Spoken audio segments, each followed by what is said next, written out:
doctorate. Uh, I didn't I sign don't. anything. He didn't sign. Barry didn't sign anything, so no. I didn't sign anything. So it's just Uh, Mister. You, Mr. you Swift. were Yeah. Jeremy. You were Barry's grad student, yeah? Not Uh, exactly. exactly. Yeah. No, I. It's just Mister. Mr. Shapiro, very good. But thanks for asking. For purposes of this meeting, I don't really think we need these titles. Yeah, I think Dom, we can just go with the first names. Very good. Barry is fine. Okay. We're about to go live, so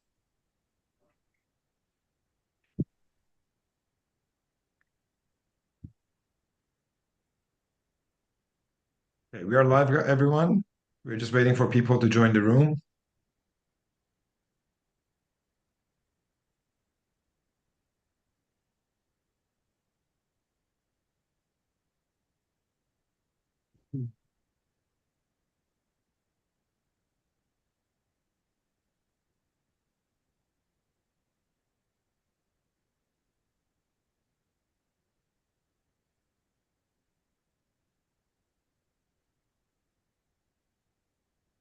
I'll give it another minute or two, and we'll go from there.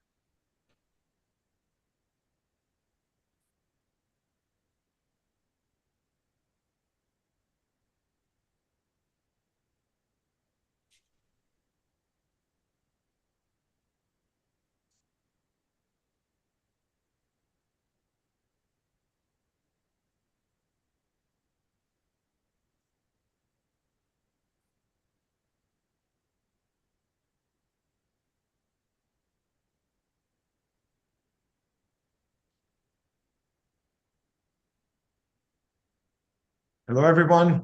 Um, let's get started. My name is Arta Moini. I am the Director of Research here at the Institute for Peace and Diplomacy.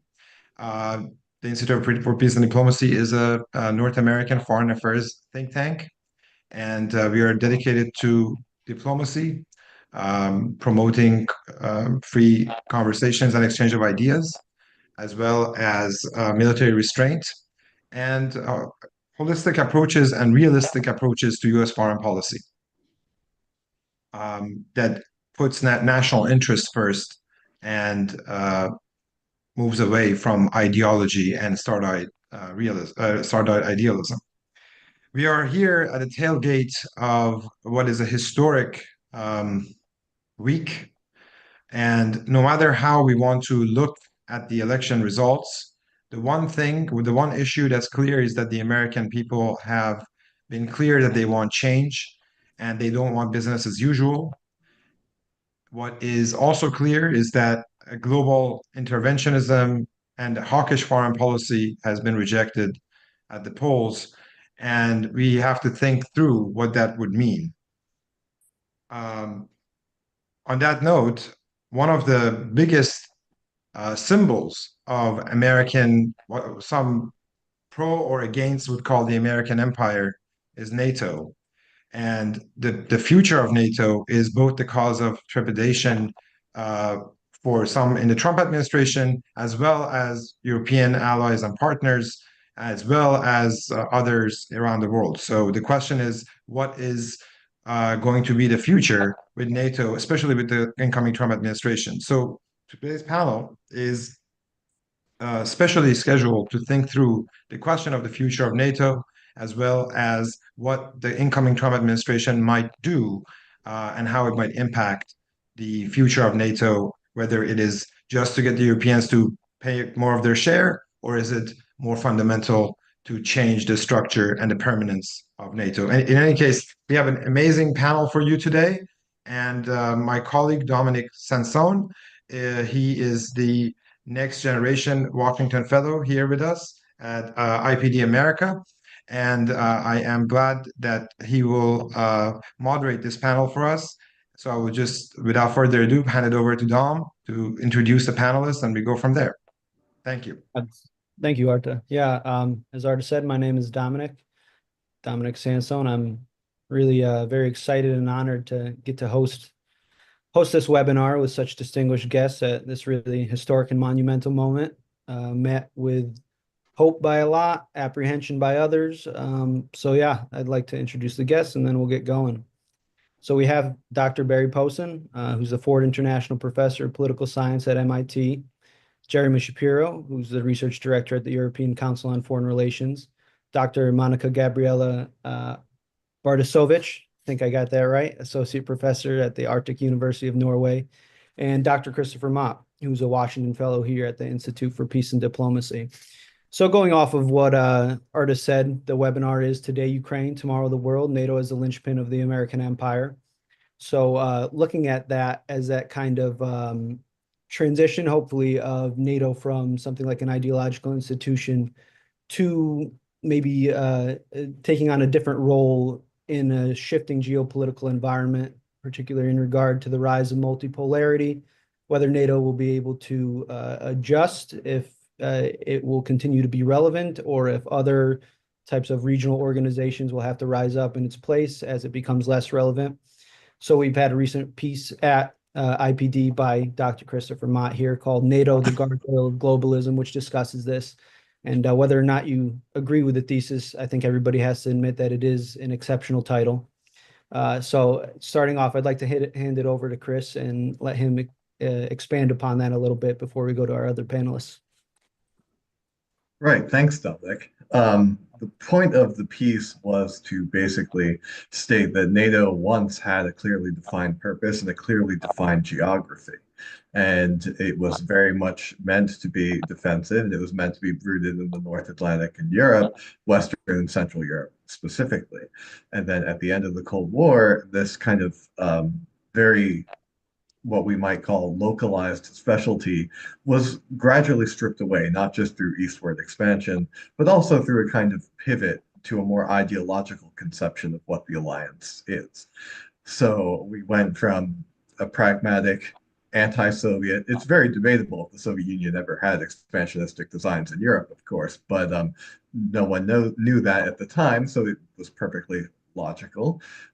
You had many of the people state outright its practical goals, from its first General Secretary, Lord Ismay, who said, keep the Americans in, Russians out, Germans down.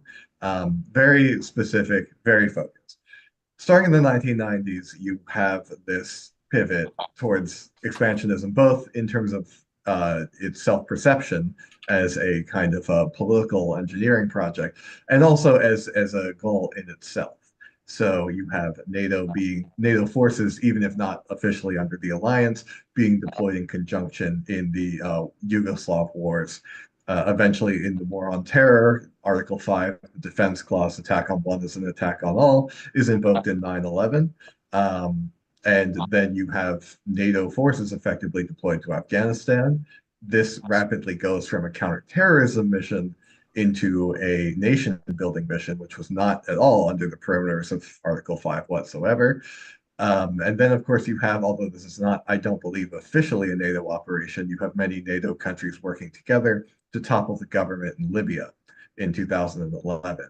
None of these are defensive, and they're moving ever outwards, away from the kind of core North Atlantic region. So it posed me, in the piece we have at the IPD website, it posed me to ask the question, is this kind of the tip of the spear for a kind of attempt to make a values-based American hegemony alliance that really straddles the world? And if that is the case, what are the dangers of that? And I personally think that the dangers of trying to globalize every region and every conflict are manifest. I think you can see them in the pre-nuclear age, in the July crisis of 1914, where a local problem can become a global problem without any safeguards whatsoever. And you can absolutely see that now in the post-nuclear age, why that might be an issue. And when you have NATO running joint exercises within like the South China Sea, when you've got talks to have Japan play a greater role in the alliance, the question just arises, like, is this truly global? And then what is its justification? And then the counterpoint to that, which is kind of like my final argument of the piece, is that as this grows, the national interest of many of the countries gets more muddied, because there is no longer a specific geographic or kind of hyper-focused mission. And so everyone's interest gets all jumbled up. The further the alliance grows, the more you're going to see division within the alliance, and the more likely you're going to see outside people maybe provoking something that other people might not want to join, right? Like, why should Germany be involved in the South China Sea? Why should Japan be involved in Europe? And this kind of leads to the idea that maybe some of the people who are higher up in this alliance now, they've gone now over a generation without a proper peer competitor on the borders of the alliance. Are they thinking at all about like the dangers of having a truly global permanent alliance network, especially one that is increasingly focused outside of its supposedly defensive bounds? Like, Ukraine is not a NATO member, and yet the Ukraine war is the enormous, all-consuming thing of NATO. Okay, well, it's adjacent to some NATO members, so you can kind of see that point. But what if this then expands to Middle Eastern countries? What if this then grows into relations with the Eastern Asian countries? It's very odd to me, because I think under conditions of multipolarity, what you're seeing is, proportionally speaking, more and more, and we've done a lot of research and work on this at IPD. We have our Middle Powers project. We don't see a new Cold War. I think I can speak for us as an institution. We see a rise of a variety of powers. There is no global hegemony. And so an attempt to kind of shore up a global hegemony when there are all these regionalized, localized powers might be a mistake, particularly when those regionalized, localized powers, because they are focused on their core interests in their core regions, seem to be operating with an advantage over countries that perhaps have overexpanded alliance networks.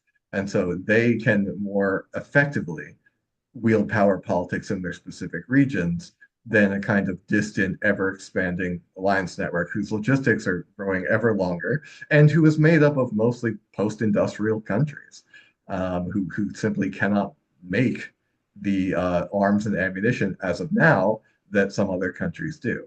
So the question of national interest becomes, I think, complicated by the attempt to make a global alliance network.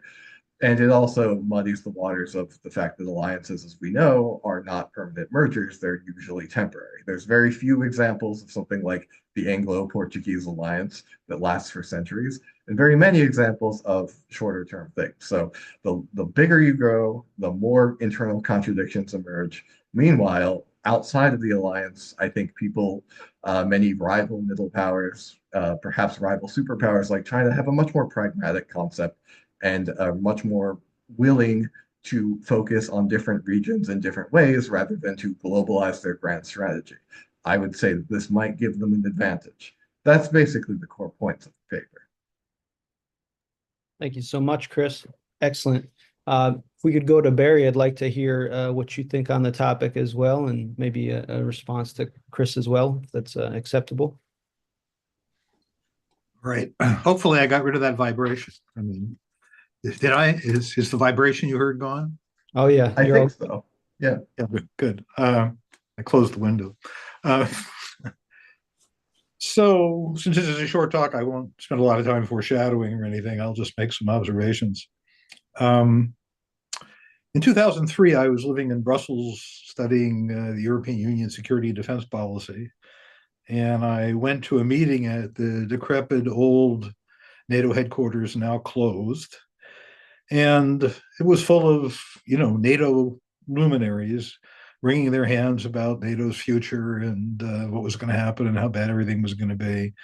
And somebody from the NATO, I guess, public information department, public relations, if you will, made the following point, and it was a very simple one. He says, just remember, NATO is a good brand, right? And as you know from the commercial world, lots of brands don't die. They get recycled, they get reused. Ultimately, they go away. Some of the brands from my youth are finally gone, but brands are sticky. And NATO's utility as a good brand did a lot of work in those days. I just caricaturing it, I think US elites wanted to keep NATO alive as a stepping stone to other things. They were desperate to avoid what my friend Harvey Sapolsky used to call a Cold War victory parade, bring the troops home and say that we've done our international mission. The establishment, foreign policy establishment, was desperate to keep this from happening, and NATO was in many ways the best brand use to sustain a non or anti or defense against the feared dragon of isolationism. So NATO was useful in that regard, and you could package up projects as NATO projects, and they worked better. And I think they were easier to sell. I mean, and so you had, if you could say it was a NATO thing, it was easier to keep some troops abroad, easier to keep a mission abroad, easier to make arguments about going other places. If you could say that NATO was going along, because Americans remembered, oh, NATO, good alliance. If they're along, it sounds better, right? And if we have allies, that means we're doing less, and we have approval. So I think it was all jumbled together in a kind of I don't know what we call it, a kind of a cake or a stew that basically would say that NATO has utility for many other things in a political sense for the United States. For the American establishment in the post-Cold War world, when fear of isolationism was so great. And of course, the European allies wanted to keep it alive as an insurance policy because they've lived in that part of the world for centuries, and something always goes wrong. And the old joke about Americans in, Germans down, Russians out. Maybe that the power of all that recedes a bit, but it doesn't go away entirely if you're European, and it's a pretty good deal for them, right? So in exchange for keeping the Americans around at an insurance policy, you mill about smartly a little bit, show up for a few things. I would also say one other thing, which is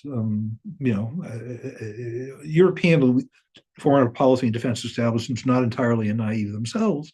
They wanted to keep some piece of a capability. And I think they had a easier time selling that piece of the capability if it was wrapped up in NATO and a series of obligations and an enduring commitment to the United States than it would have been otherwise. So I think they also saw their own interests, right? And this was pretty cheap until the Russian invasion of Ukraine in 2022.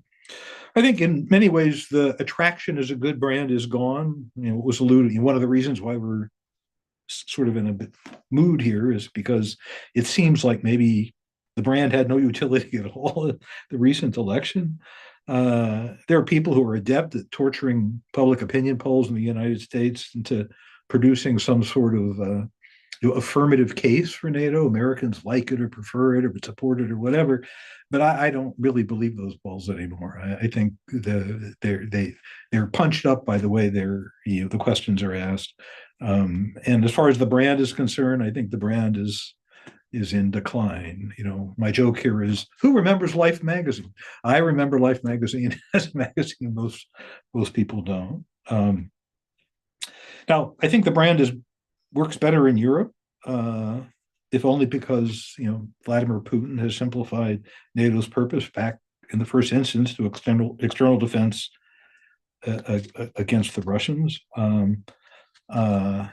But if the Americans don't continue to hold up their end, which is to make it inexpensive to be, defensive, I think the brand may fade in Europe as well.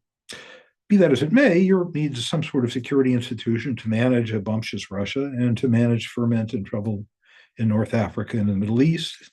You go back to that first European Union security strategy document where they talked about wanting a ring of well-governed states, kind of a bit of liberal sphere of interest kind of thinking there in those early days. So there's a problem, and they need some way to manage it. Now, NATO might be the institution to manage it, even if the U.S. slowly reduces its commitment. NATO is, aside from a flag and an office building, it's an organization and it does stuff. It knows how to do stuff. It has a command structure. It has doctrines. It has tactics, techniques, and procedures, standardization agreements, of which there are millions. So a simple way for Europe to deal with its problems organizationally would be to, even if the Americans are kind of hollowing out their commitment, keep the shell alive. And it goes back to being NATO, right? And not Globo or whatever we try to turn it into. Or it could be the European Union, which has a high hill to climb, but has been preparing, stage left, doing little things to be ready to accept the inheritance if it has to accept it. Not that anyone really wants it, but they've kind of gotten ready for it. Maybe the two could work together in some way. They work together better now than they once did. But I think Europeans defense establishments and foreign policy establishments are going to try and postpone this for as long as possible. NATO is a great thing for them. The American guarantee is a great thing for them. Not only is it, in some sense, reduce their defense burden in a dollar sense, it reduces the burden of defense in their polities and societies. They don't have to have a new argument about conscription. Or maybe they should, but they don't. And most of all, they don't have to have a dispute about who makes most of the rules in the coalition that comes after NATO, because the natural tendency is going to be for the biggest powers to have the biggest say. But even the big powers don't agree among themselves which one should have the bigger say, and the little ones don't like any of them. And they'd all prefer to have the Americans stay. So what I'm saying is that NATO is sticky. There's lots of reasons why people want to keep it alive, and they're going to try and keep it alive as best they can. I think Germany is kind of exhibit A. Zeitenwende seems to be petering out.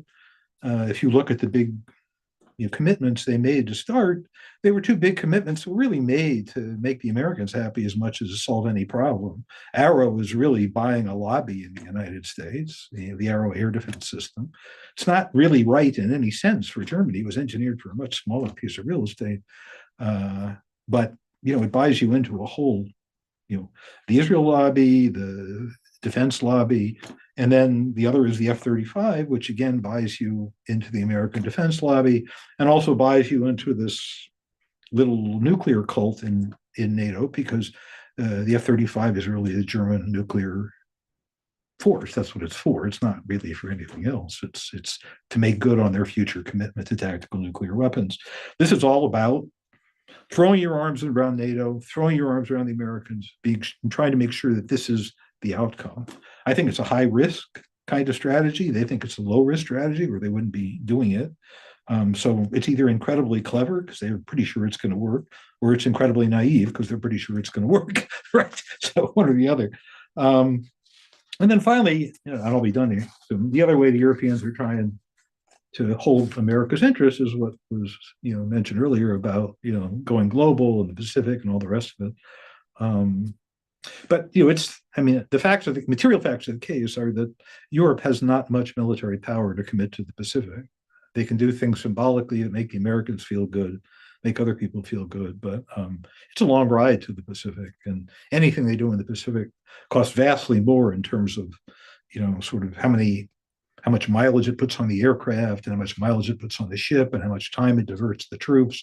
And in the end, you have a couple of small packets of things out in the Pacific. They're not going to matter that much militarily.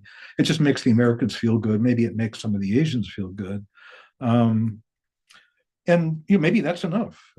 I believe their involvement in this specific thing is part of, again, this larger, strategies to make the Americans happy and hold them in. The problem here is that I think the Americans actually want something else, at least as much as they want symbolic commitments of military power. And that's really hard commitments to the American economic campaign against China. And I think, the Biden administration is already well on to that project. And I think that project would have continued had there been another Democratic administration. I'm guessing it's going to intensify under Trump, but it'll probably be kind of weird, which is like Trump will be punishing the Chinese today and trying to negotiate with them deals tomorrow. He won't be unhappy about either including or excluding Europeans from those deals as it pleases him. But the message that's going to come to the Europeans is that when we say don't trade, don't sell any IT related device, whether it's a manufacturing device or software or whatever, subcomponents, don't sell them to China, don't share the technology, don't do this, don't do that. We're serious. We want this in our hands.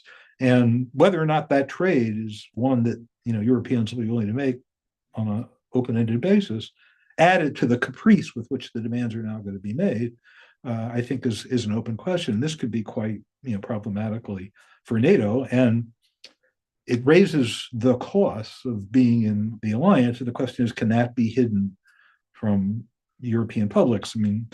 the German government seems to be having its own problems right now because people are unhappy with the economy, and the Germans are out of ideas for how to be a high productivity, high GDP per capita country in a world where they don't really control the technology, the moment, IT, and the things they're good at, which is helping developing economies develop. The Americans are frowning upon in the case of the Chinese. I think Germany hopes that India will be their next move. Maybe it'll work, maybe it won't. But this is going to be an open sore.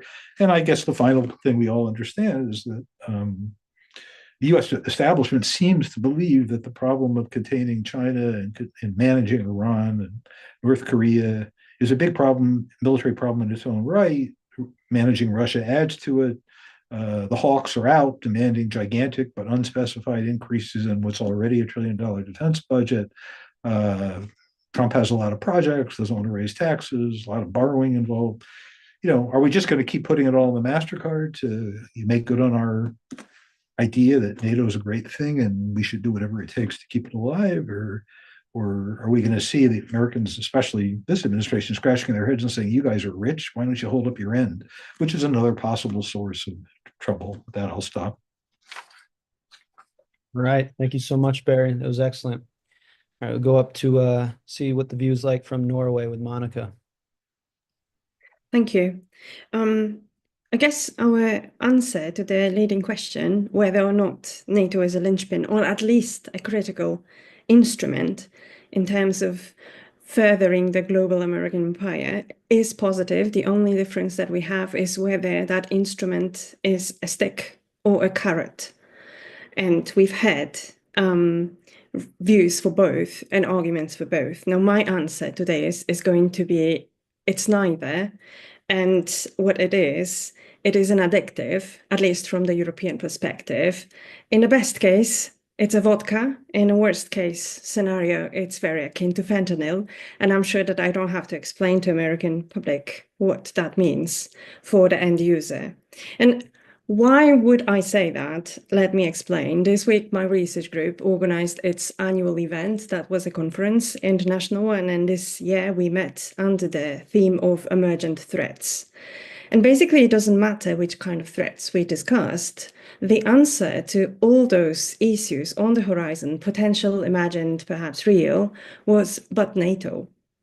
And it's absolutely astounding when you listen to these conversations from the sideways and you think that NATO is a panacea to absolutely everything, starting with Ukraine, but also with potential any sort of geopolitical trouble that could happen on this side of the globe. So basically a magic potion that answers to everything. If you wanted to write another Harry Potter book, you could write it Harry Potter and NATO. And this is astounding, again, because it just tells you how much the Europeans are addicted to this sense of absolute safety provided by NATO, in this sense or absolute trust that it can deliver what it has never been really checked to deliver. Now, if you ask me if NATO is deterrent, I would be very hesitant to say whether or not that is the case. But if you ask me whether or not NATO is a feel-good type of self-deluding propaganda, I would say so. And now coming back to how effective an instrument of geopolitical shenanigans that is, it is even more effective than carrots, and it's even more effective than sticks, because basically you don't have to do anything. It does its own work. Barry said it's a good brand. It's more than a brand, Barry, in a sense. It really is something that Europeans self-perpetuate. They don't need to be encouraged by the Americans. Now, obviously, this week's election mean a lot of changes, and now Europeans are holding breaths. And we all are asking, what does it mean? Oh dear, what is he going to do? Is he going to withdraw the horror? Or is he going to do what he said last time? You pay up, darlings, for the security promises that NATO brings, because there are no divisions in NATO. The only divisions in NATO is the US and the rest. Let's be brutally honest about it. When you look at military capabilities in Europe, let me just quote the new armaments commissioner in the EU. That's I'm quoting this after Financial Times. He said this week that air and missile defense systems will cost Europe 500 billion euros. And what does it mean? In normal numbers, it means 50% more than EU countries spend on defense annually. So when you think about European strategic sovereignty, please do take these numbers into consideration. And as to let the most affluent pay up, you also need to take into consideration that in terms of operational capacity, obviously, NATO was only half-heartedly tried, and only in terms of Schrödinger war that Ukraine war is. It is a war. It is a NATO war, and it isn't a NATO war at the same time. So when you think about shell production and defense production, did you gentlemen check what do we have to pay for energy in Europe? I'm not speaking about Norway, thank God for our oil, obviously, but please do check UK and Germany. Have you heard about industries closing down? So in a sense, again, when I'm saying that NATO is like vodka and or even more addictive drug, this is what I mean. Strategic sovereignty is impossible for Europe at this stage. Even if you read through the European compass, the strategic compass that was released just on the cusp of the outbreak of war, it is obvious that ambitions are huge, but means of delivery are none. So really NATO is the only thing that is left in terms of the dreams about not only some sort of American empire, but about this rules-based order that Christopher started with. And the peace dividend was obviously entirely consumed on welfare states and on other non-essential spendings. It's going to be very difficult for Europe to actually reverse their priority in terms of budget spending that only grows. So with this in mind, I wanted to say that I still am very impressed with how effective NATO was for all its inactivity, let's call it, in Europe. I remember when Poland, which is the country I'm from, was about to join NATO for the first time, and the Russians said no. And I was a very young girl back then. I couldn't understand for the whole world, why would another country prevent my sovereign, at least on paper, country to join something that would make us safe. Now we have this history repeating, but as a farce again. And it also speaks something about this arc of certain geopolitical period that definitely is drawing to a close. With this, I would be very curious to hear your thoughts on these comments. Thank you. That was excellent, Monica. Thank you so much. Really appreciate that. All right, I'd like to hear from Jeremy now, please.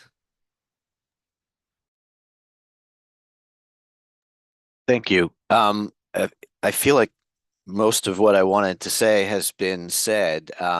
So I'll try not to repeat the other presentations, but I guess, and maybe highlight a little bit more the differences, or maybe explore them, because I'm not sure whether they are differences. But I guess a lot of the way that NATO was being discussed in most of the previous presentations was troubling to me, because it felt as if NATO had this sort of free-flowing institutional existence outside of its member states, and particularly outside of the United States.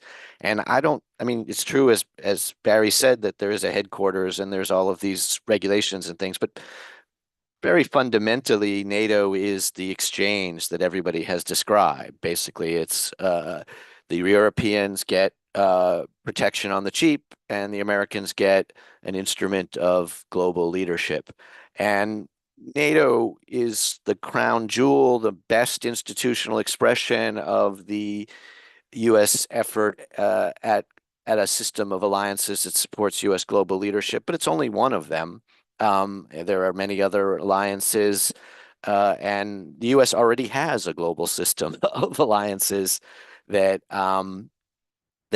that are intended to support its leadership and historically have done a pretty good job of it. NATO, I think, is the single most important one, but it's only one. And so the question of whether, for example, NATO expands to Asia isn't really a very interesting one for the overall system or for the overall trade. It's an expression, as Barry said, of NATO's effort and the Europeans' effort to make sure that the Americans still see NATO as valuable.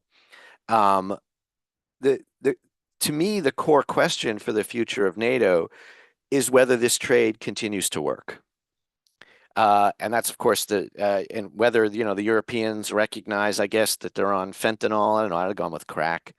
But I mean, I've known a few crack addicts in my life. It's not good for them, but really they do like it quite a bit.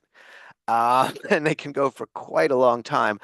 I would say maybe challenge the metaphor a little bit because I think that this has been very good for the Europeans. I think it has some of the disadvantages that you talked about, particularly in terms of infantilization, but it's been a very, very good 80-year run. And I can tell you that the vast majority of them want to keep it, and I certainly understand why. I think if I was in their situation, I would feel exactly the same way. And all of the German efforts that Barry described to keep it by buying planes and missile defense systems they don't need, yeah, are, in some sense, a wise investment if it works. The real question is whether it will work. And there you get to the American side, and it is the American side which is bringing all of this into question. NATO has clearly found a new mission. It looks a lot like the old mission, so it's not a mission problem anymore. It was for a couple of generations. Um, and there, I mean, we've seen. I think this week has been very important in that discussion. If we were having this discussion on Monday, I think it would have been a very, very different discussion. Um, but the Biden administration and frankly the entire U.S. foreign policy community, basically, including the Republican part of it, has been very on board with this idea of U.S. global leadership supported by a global network of alliances, of which NATO is the crown jewel. And the Biden administration, even for its reluctance and to get involved in things in Europe, its early reluctance to get involved in things in Europe and the Middle East, was so much part of that consensus that when its leadership was challenged in Ukraine, it couldn't simply live its truth about the need to prioritize the Asia Pacific. It had to get re-involved first in Ukraine and second in Israel, Gaza, and they were frankly supported in that effort by, I think, the vast majority of the foreign policy community, the vast majority of the Republicans in Congress, and certainly pretty much everybody in the administration. Um, but Donald Trump, for better and for worse, is not part of that consensus. And I think he really means it. And he really has, it's one of his few consistent positions, a very different approach to allies. He thinks that allies are essentially like your relatives who show up at your house and ask you to borrow money and then stay all day and use your pool. And he really thinks that America has gotten a sucker deal, and more importantly, his whole sort of outlook on international relations, on life, is about transactionalism. It isn't about the kind of diffuse trade, long-term trade, shadow of the future trade that an alliance, and particularly the NATO alliance, represents. And so I think it's very important that Europeans understand that this whole debate under the Trump administration about increased defense spending is a bit of a distraction because it's just a lever by which the Trump administration can beat the Europeans. He's not actually interested in getting them to spend more per se. I mean, he's not against it, but it won't change his fundamental view of the alliance. And that's why you see that as they've approached 2%, now the Trump administration is saying, well, maybe it should be 3. I mean, at the end of the day, if they built the Americans an aircraft carrier and parked it off the coast of Mar-a-Lago and threw the keys onto the 18th green, he still wouldn't be satisfied because it's not really about defense spending. It is about the fact that he's not interested in protecting them, and that's exactly what they want out of the alliance. So now the question is, and so I don't know. I mean, I feel like given it's very perilous to predict the future of policy under a Trump administration.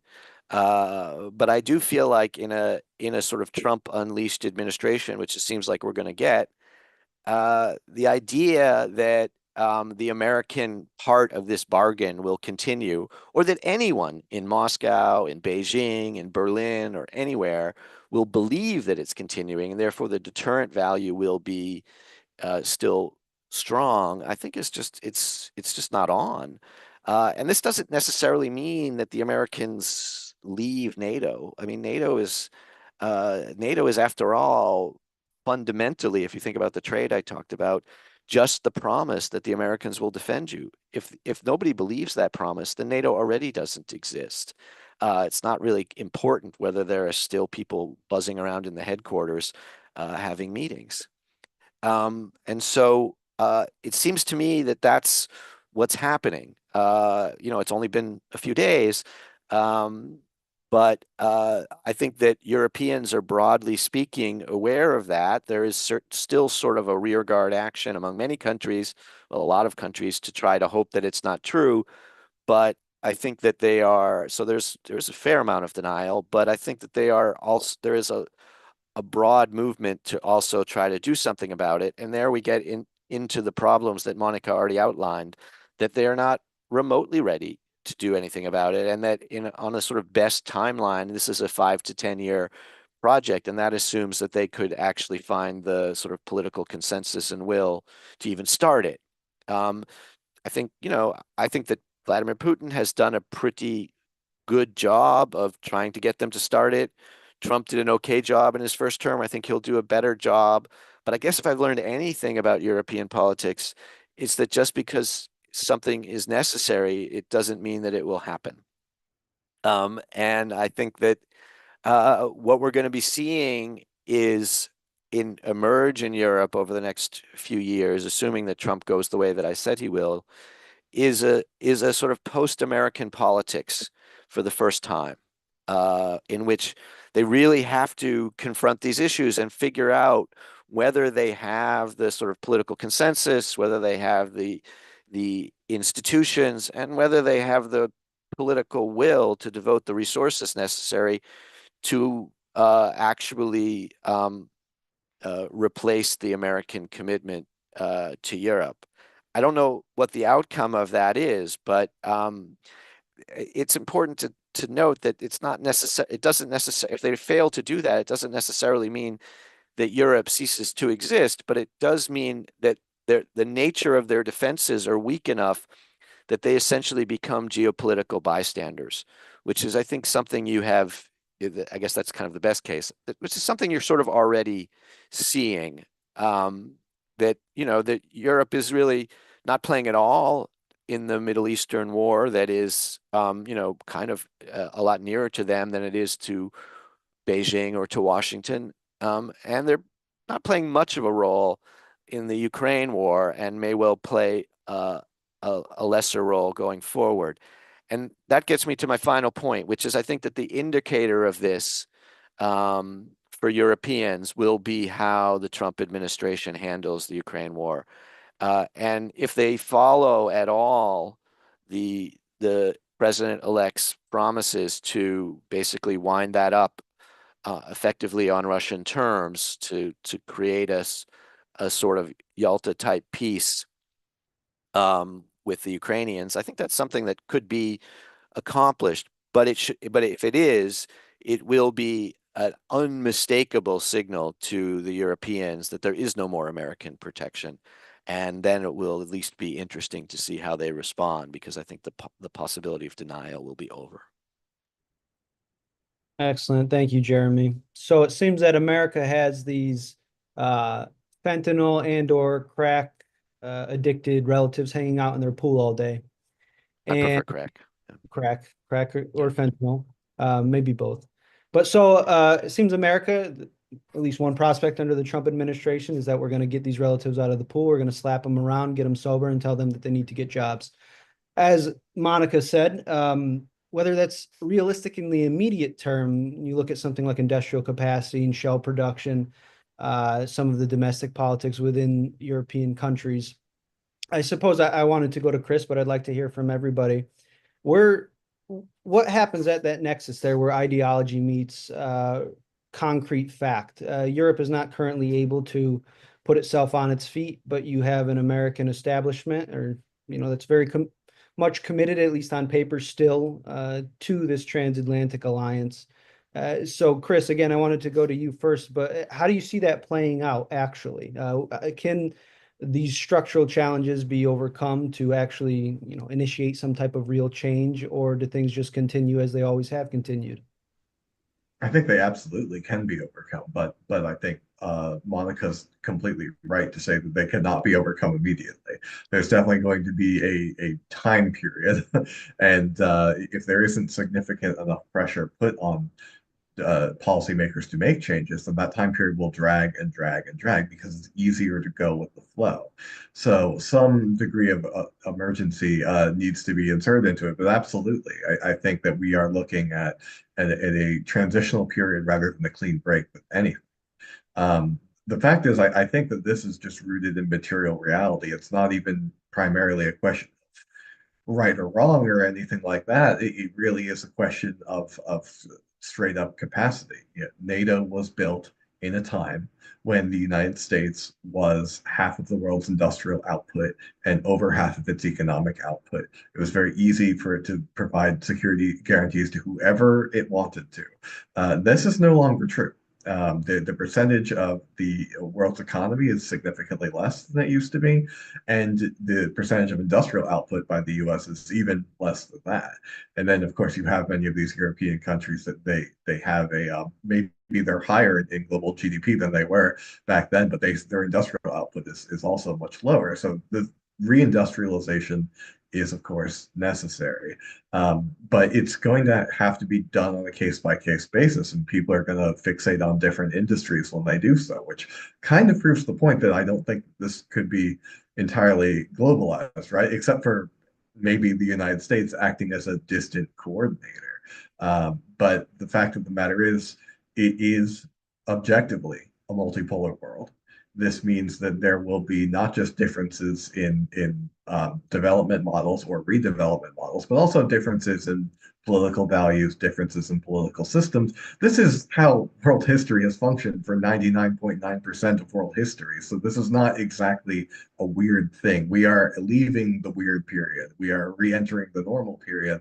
But I think the problem that we might have is certain people who have coasted from relative success to success on both sides of the Atlantic in policy elite circles don't are very disconnected from the world that had to build from the ashes and build these arrangements, and it's all just kind of become complacent inheritance in a way.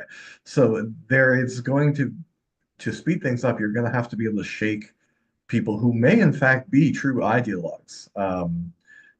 And get them to acknowledge certain realities of the world, which require, I think, a more direct conception of the importance of infrastructure and industry, and much less focus on, shall we say, kind of nation building and or democratization projects. The world is a complicated place, as it always will be, and I think there are certain people that want to artificially simplify it. But the fact of the matter is, under conditions of multipolarity, multiple models are going to compete with other models in various regions, and you cannot just take a Washington consensus anymore to be the global standard.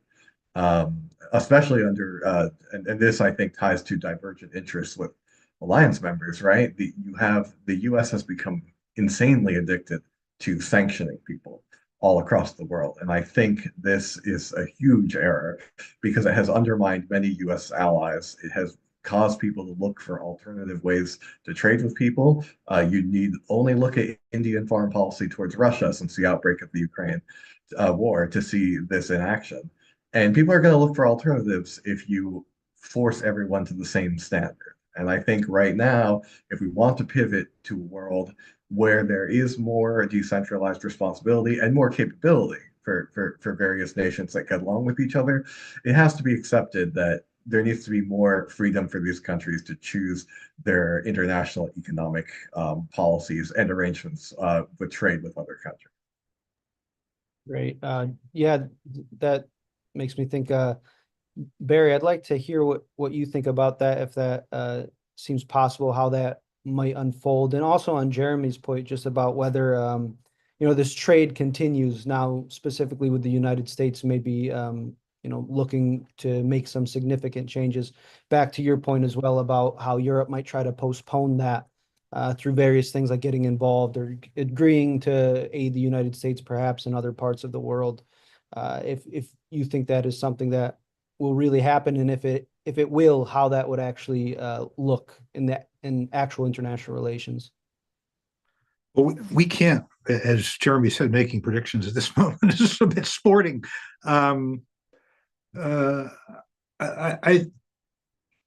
We can't really tell, at least I can't. I'm not a Trump whisperer. I have no connection to the campaign, and even the folks who buzz around him who claim to be who media tells us are his foreign policy advisors. I don't see those people very often, so I don't really know what they're going to do. I don't know what would make them happy.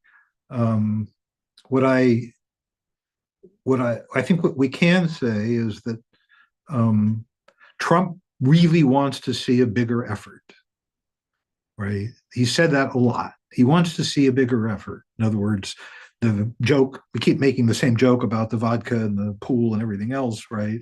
I mean, he wants to see people, sober up and get a job and pay their dues to the country club to use that pool, right? And that's sort of what he wants to see. And since he is transactional, there's lots of things, side payments that Europe can make to the Americans. And he is narcissistic. So there's lots of things you can do to make him feel good. So, European, this sounds like a contradiction in terms these days, but I'll use the word European statespersons, although they often style themselves as helpless idiots, I believe they are in fact very cagey. And I think that they, we have this strategy in international politics, different countries have tried buck passing. I think they are the most successful buck passers in world history. And it's not just because the Americans are the most eager and capable buck catcher in world history. It's partly because the Europeans are adept at holding up their end as buck passers. So I expect a full court press from the European statespersons to figure out what'll make them happy this time and how much leg can we show. Right. So there'll be a lot of hosannas and bowing in his direction and people showing up and kissing Henry VIII's ring. Right. There'll be a lot of that activity. And I think even though, we hear, it's so hard to find more money, I think you will see even more defense contracts let in the United States of America. If the Germans can buy 35 F-35s, they can buy 70. These are all gifts of votes to the Republican Party. These are all working people who are voting Republican, right? So you are giving the king lots of tangible benefits, right? And it's easier to let these contracts in the United States for reasons people say the European defense industry is somewhat sclerotic, and the parts of it that you could easily convert to war production are busy defeating Boeing. So why would you want to divert Airbus to making weapons when it's busy winning a victory over Boeing, right? So I think we're going to see a lot of that. The question we cannot answer is it going to work, right? But in the first instance, it's what I expect to see, right? So then the question is, what if it doesn't work? And when do you know? Right? When does Trump do or say things that are so transparently obvious that there's a light that goes on among European statespersons? I mean, the strategy isn't working, can't work. The American people don't care, won't support it, which I think is part of the backdrop here. when and how does such a light go on? And will they be ready to respond in some way in their own interest when the light goes on? And ready means putting a lot of institutions in place. It means letting some contracts at home. It means figuring out, how you would reorganize your own military. It means figuring out which infrastructure you're going to use to run military operations, a whole new one, or simply you buy the keys to shape and air from the Americans and run it out of those buildings with European radios and phones. I mean, the question is, how ready can you be? How ready, for that moment, right? And again, very hard to know. We know that modern liberal politicians defer hard decisions for as long as they can. Europeans don't like having hard choices made among, policies that may affect one country or the other. So the tendency is going to be to postpone this. Now, I would say that they're lucky in one respect. Putin is just the perfect enemy. He's just bad enough and big enough to be a threat, and just discombobulated enough that basically the Ukrainians, right, with the flotsam and jetsam that was in our basements, our military basements, were able to essentially slow the Russian advance to a crawl. And I suspect had they not frittered away their resources on various fantasies, they would still be doing a pretty good job of slowing the Russians to a crawl, right? So to me, this just puts the adversary in perspective. This idea that, the Soviet Union is waiting across the border, it's preposterous. The idea that Europeans can't find the resources to deal with Russia, it's preposterous. They don't want to, right? They just don't want to, for all the cost reasons we've discussed, right? And the question is, what would make them not want to, but feel that they have no choice? Excellent. Thank you. Yeah. So, Monica, I'd like to hear your response to that as well, specifically about the buck passing. You had talked about some deindustrialization in Europe, obviously not Norway so much as you had said. As Barry pointed out, though, if the resources are there, perhaps it will take a minute to get to the point where they could sustain themselves somewhat. How do you see and I'd very much like to hear from Jeremy after about this same issue. How do you see that playing out regarding domestic politics in Europe? Do you see, something like the current establishment losing a certain amount of power, or adjusting, or finding other ways to simply create the illusion that they are doing enough to keep that buck passing going, as Barry had touched upon? Or I'd like to hear what you have to say about that. I think that the arrangement that Barry just presented would be perfect and would last in eternity, with tributes being sent to placate the glorious Emperor Trump, if the game was only between Europe and the US. But NATO is not that game anymore. There are also external factors, as you mentioned. And of course, I'm not saying that Putin will invade, the Arctic. Someone said in the comments, the Arctic has not even been mentioned. But Putin will not do that. The question of NATO really lies in what is it worth, really? And we keep saying that or people in NATO do believe in NATO, and we keep repeating how good an instrument that is. So the moment of let's check that out is going to be the most interesting one, I guess. But the best analogy I find is that NATO at that moment is precisely like our fiat currencies. The moment that dollar was taken off the gold standard, it is based on trust that it is a good currency. But if you look at dollar value denominated in gold, you will see how much of value it lost over the years. And I wonder if not NATO, if it doesn't really follow the same trajectory as you would, in a sense that the moment where let's check the credibility is going to be the most interesting one, precisely because I really do not believe a full-scale invasion scenario. We were theorizing on that during the conference that I organized, and we were saying, so let's assume preposterously that we have North Koreans now apparently joining the war. Let's imagine that this North Korean detachment just enters into Finnish territory. You think my surname is difficult to try to pronounce in average Finnish village? So North Koreans enter into that village, not much, just, a kilometer or two maybe beyond the border. And then what? NATO reacts? Article 3, Article 5, do you see it? Are we, declaring a war on North Korea?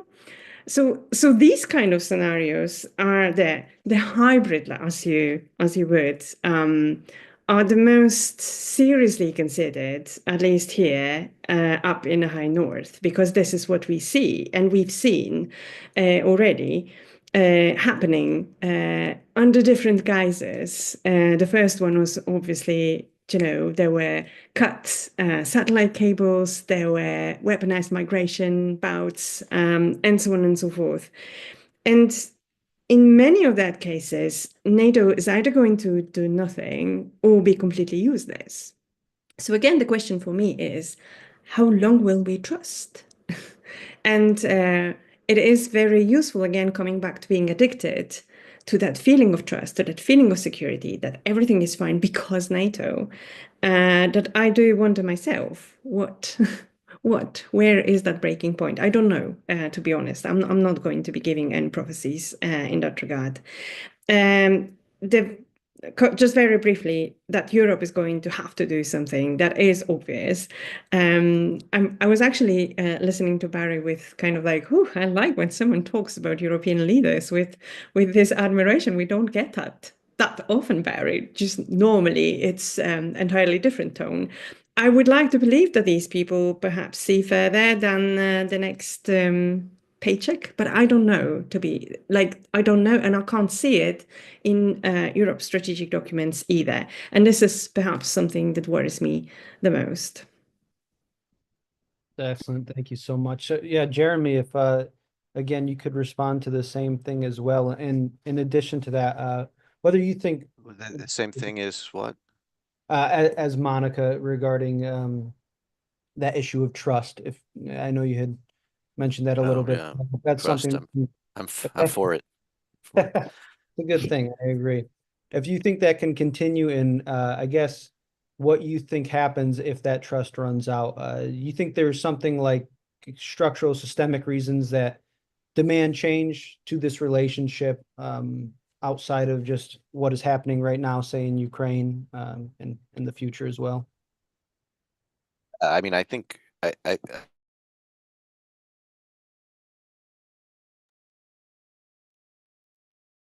Oops, I think we lost him. Yeah. All right. Barry, maybe He froze. Yeah, he's frozen. Barry, maybe we could follow up with you as well there. So let's say that on Monica's point, we don't have an invasion. You have something maybe like some type of hybrid poking at maybe the Baltic countries or something like that, or maybe you don't. But the Ukraine war comes to an end either on terms of something like a negotiated peace settlement through the Trump administration, or whatever it ends up being, it ends with Ukraine not in NATO. I suppose, how do you see the structural changes taking place from there? What happens to the alliance from that point? Well, Ukraine wasn't in the alliance, so I actually don't really believe that anything that happens as far as the settlement of the Ukraine war says much of anything about NATO's credibility. Right? I think since NATO put its credibility as a friend and an ally on the line to Ukraine, I think it would be unfortunate if Ukrainian defenses simply collapsed and the Russians could march into Kyiv and dictate the terms of the Ukrainian government. I don't study the war closely enough to say with really high confidence that alternative is probably not possible for Russia at this moment, that the Ukrainians are strong enough to prevent that, right? But I don't think that a negotiated settlement has that much implication. I credit the larger argument, which is that the Russians are very truculent, and they rattle doors and they see where there's openings, and they like keeping their adversaries, or even the people who could conceivably be their adversaries, back-footed. That's what they like. I mean, I don't know whether we're going to call this a cultural trait, or we want to call it a response to their geopolitical position, or we can tell stories about where this originates, but it's not nice having them as a neighbor. But the Finns learned what it took to deal with the Russians as a neighbor, and I was laughing a little bit when she said they turned up in a Finnish village. But I used to do Northern Flank security, and I kind of know Finns. I think they turned up in a Finnish village, they get shot to death, is what happens, right? The real question is, and there's some questions about some other places they might turn up where something might happen, but Finland, I actually think that it's not a place a North Korean really wants to go if he's carrying a Kalashnikov, just to make a different, cultural observation. But the larger point, I think, is right. The Russians will be trying, rattling, whatever, and it's clear from pretty much everyone's affect towards the Ukraine war that most countries in NATO don't want to risk a nuclear war over whether or not Ukraine does or does not control Crimea. And so responses to Russian cage rattling is not going to be, I invoke Article 5, let's crank up the nuclear deterrent and fill the skies with airplanes. It's not going to, I don't think it's what's going to happen. But is that what happened in the Cold War? I mean, what did we do when the Russians invaded Czechoslovakia? Did we, get all muscular, or did we say, let's see if we can cool this thing off some way? Let's see if we can contain this thing. So I think there'll be pushback all along the way, and people will have to develop new tools to push back. And every possible tool for pushing back isn't necessarily going to be a NATO tool. This is a place where the European Union might actually be better, have more competencies, right? But living next door to Russia in its present state is not going to be fun. It's going to be a daily aggravating and risky activity.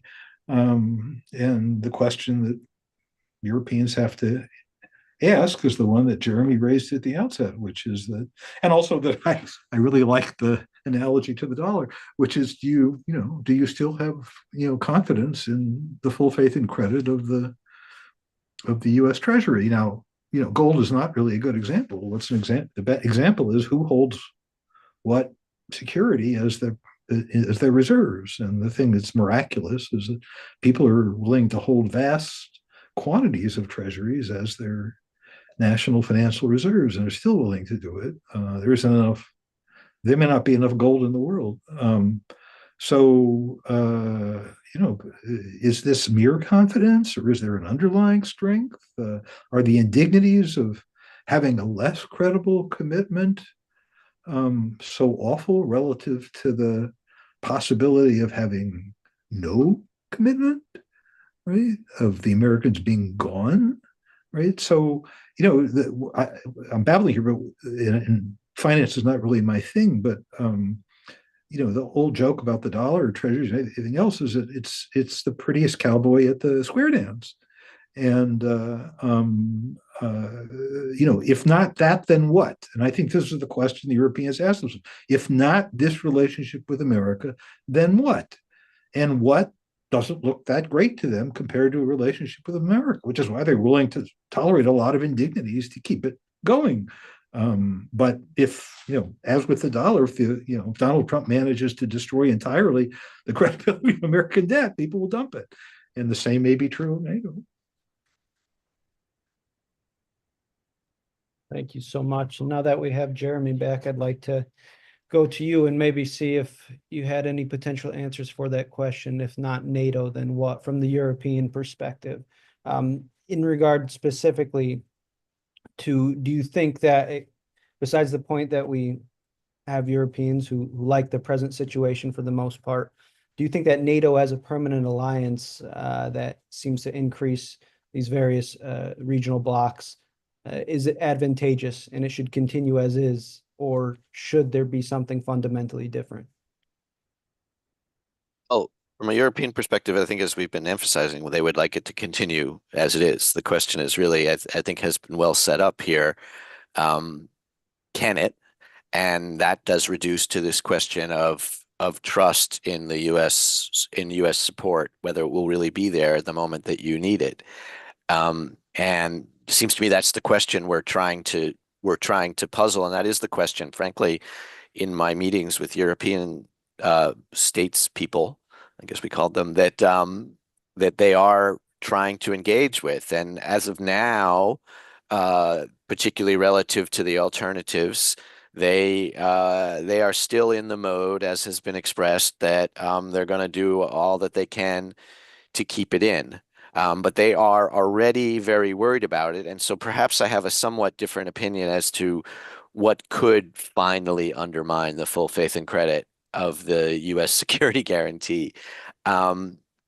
It's true, certainly, that we have, let's say, overpredicted the decline of the dollar for roughly 60 years.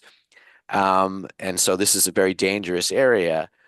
But I think that the points that have been made about the lack of Russian sort of overall threat are, I think from my perspective, from a military perspective, very good ones. But from the standpoint of particularly of some governments in Europe, particularly the Polish and the Baltic state governments, they're not good arguments.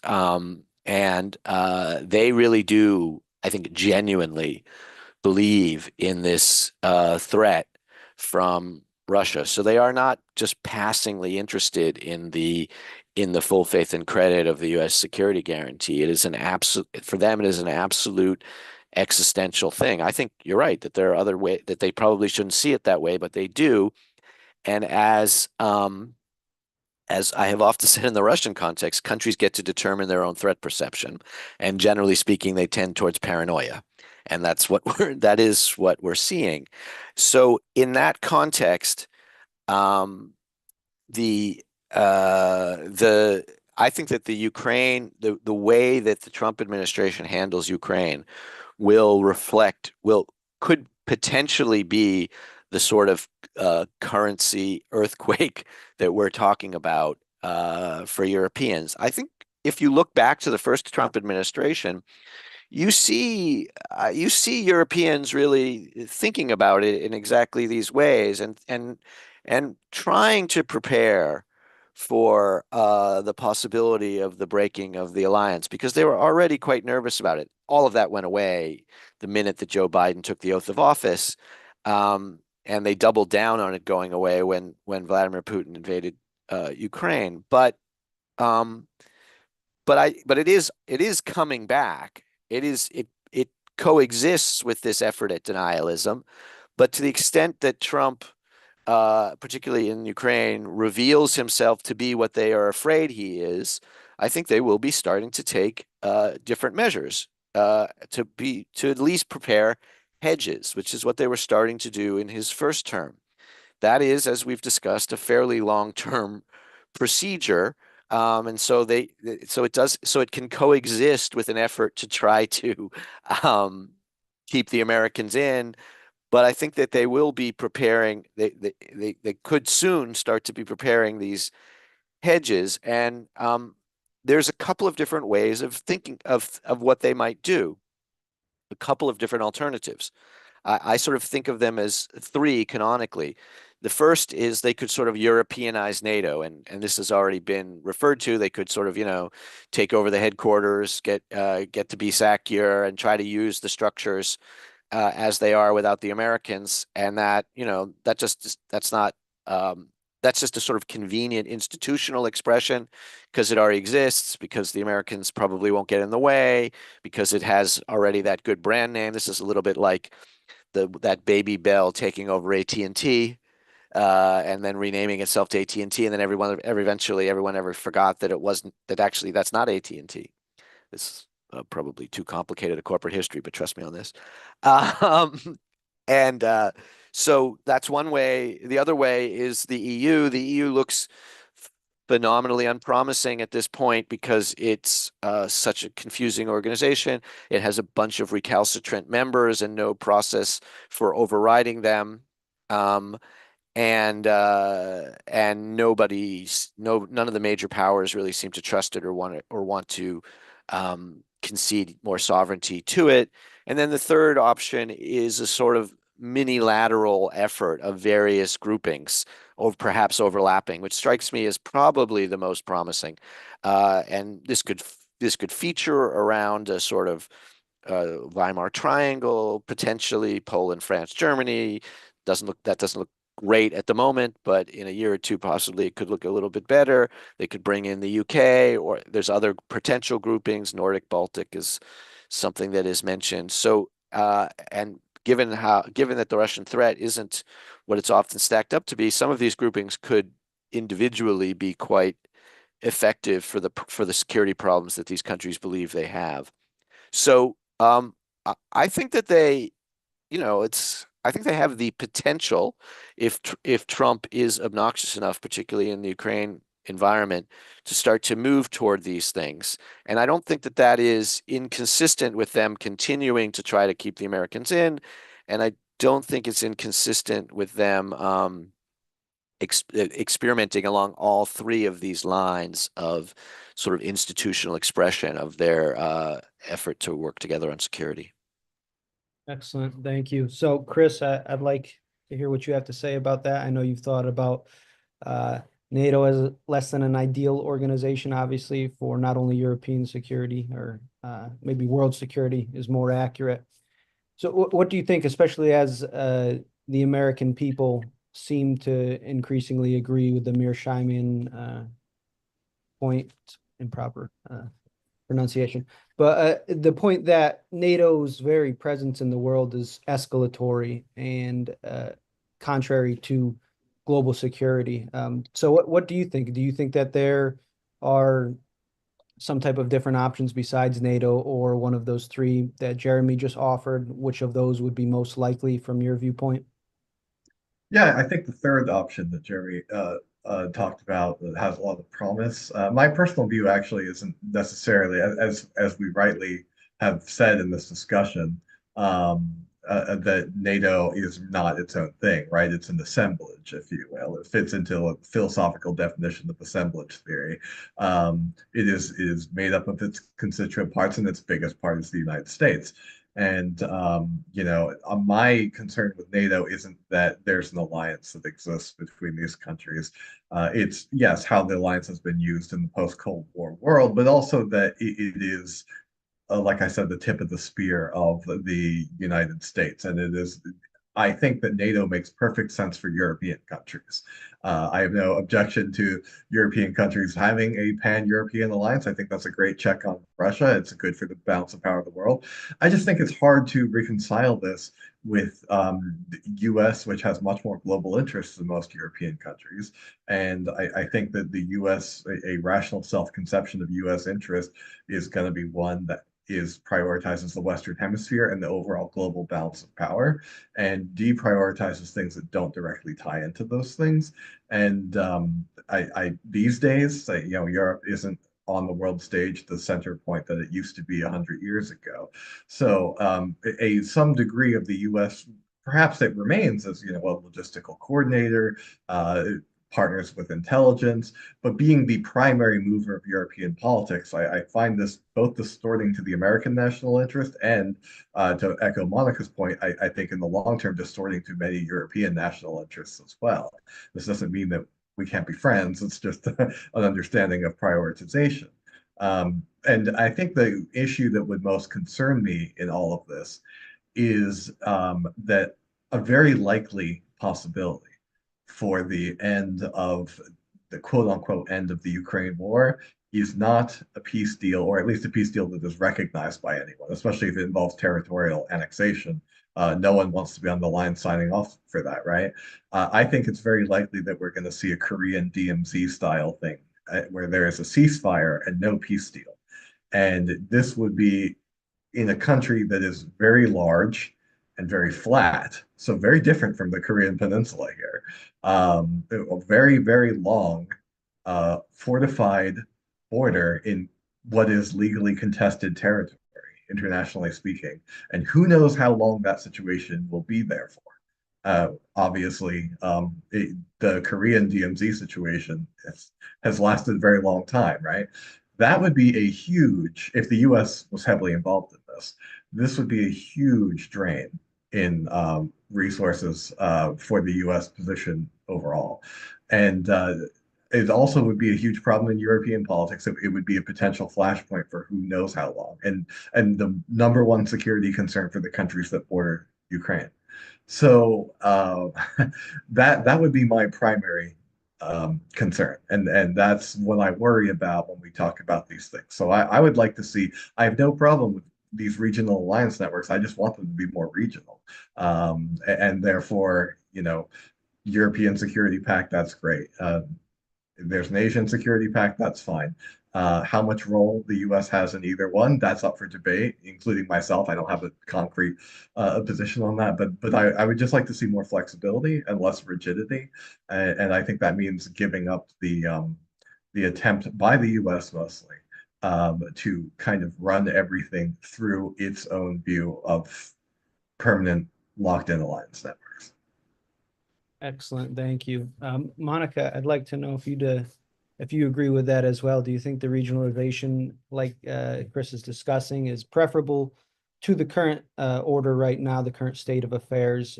Would this contribute to more long-term stability if the United States did indeed have a much reduced role within NATO and try to maybe move away from something like this containment mindset that seems inherent to its involvement?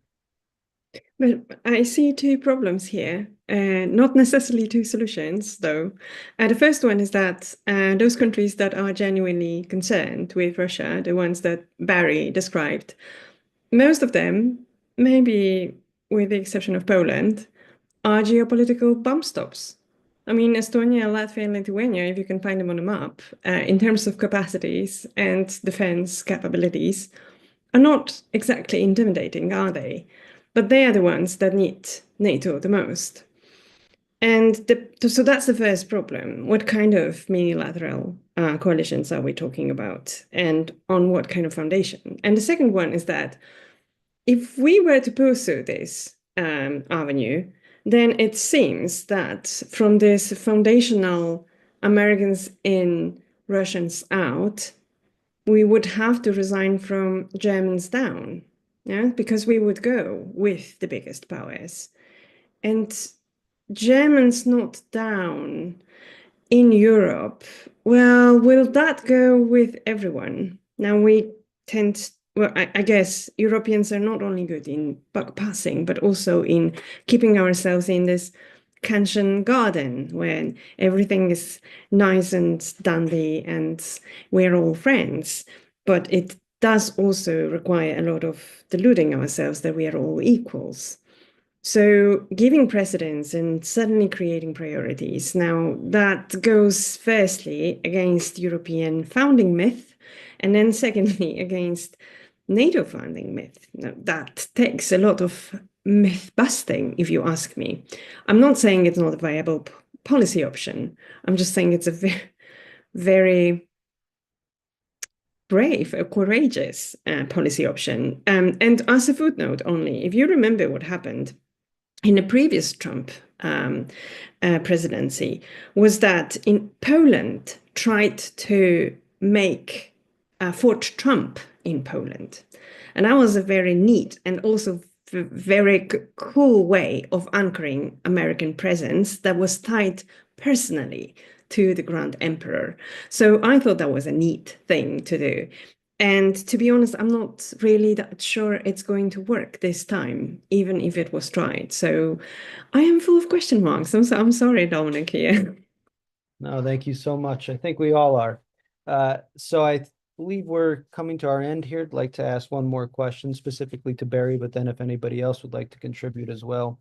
It's touching on what Monica just said, when you have this wide discrepancy in defense needs on the European continent between its countries, something like the Baltics versus those further west. Do you see any type of actual change, any type of regional structure arising, or is the most likely option, that the status quo continues, and that, maybe we see a little bit pushback here and there, but there's this bipartisan consensus maybe within the establishment that maybe stymies some of the more adventurous, or not adventurous, but rather reforming initiatives that the Trump administration would want to implement. So basically, do things just most likely continue as is? What did the next 4 years look like? I know we talked about how we don't want to predict things, but just intuitively, does it seem like through sheer inertia we continue as we have continued in the past, or is there something different on the horizon?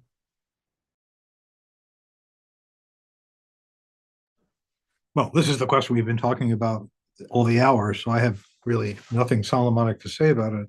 The only thing I would say is that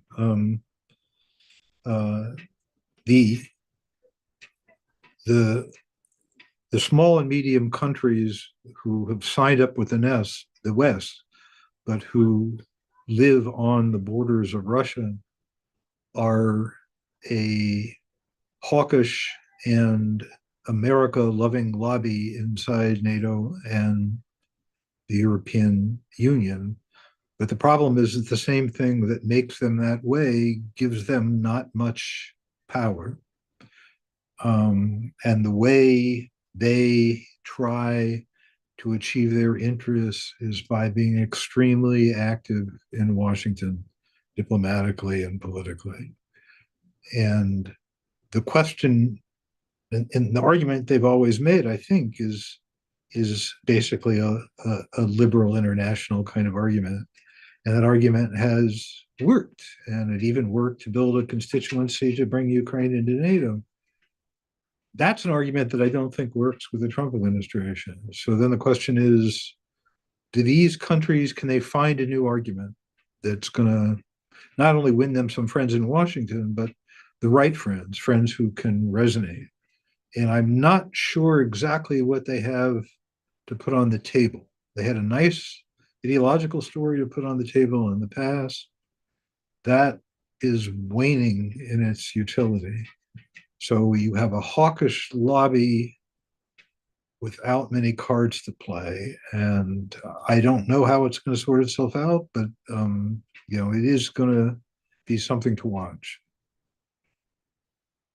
Excellent. Thank you so much.